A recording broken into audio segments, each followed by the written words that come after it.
saya bangun di bawah 18.1 yang Berhormat yang dikasihi. Saya tahu usul saya ni dah berpuluh saya hantar, semua ditolak. Tapi izinkan saya untuk baca tajuk ya. Ini saya dah hantar semalam, belum dijawab lagi. Iaitu yang pertamanya, membincangkan pendirian negara. Yang Berhormat telah hantar usul. Saya tidak benarkan dibacakan. Saya nak meneruskan. Tajuk.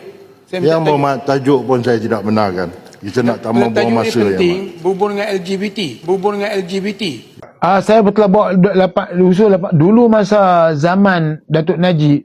Kita boleh baca DAP yang selalu buat usul 18.1. Zaman Tun Mahathir jadi Perdana Menteri pun kita boleh baca. Zaman Muhyiddin jadi Perdana Menteri pun boleh baca. Zaman Ismail Sabri jadi Perdana Menteri pun boleh baca. Ini sekarang saya tak boleh baca pula usul.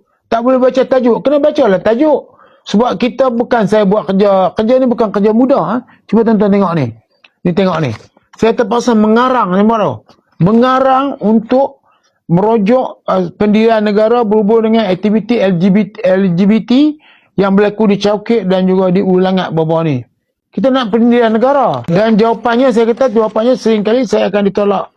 Pihak poli dan komunikasi sedang buat siasatan. Lepas tu JKIM telah mengeluarkan kenyataan 10 Januari. Saya minta sekarang ni untuk dibahaskan. Rakyat Malaysia kena bahas. Tiap-tiap usul saya terpaksa mengarang 2 buku surat.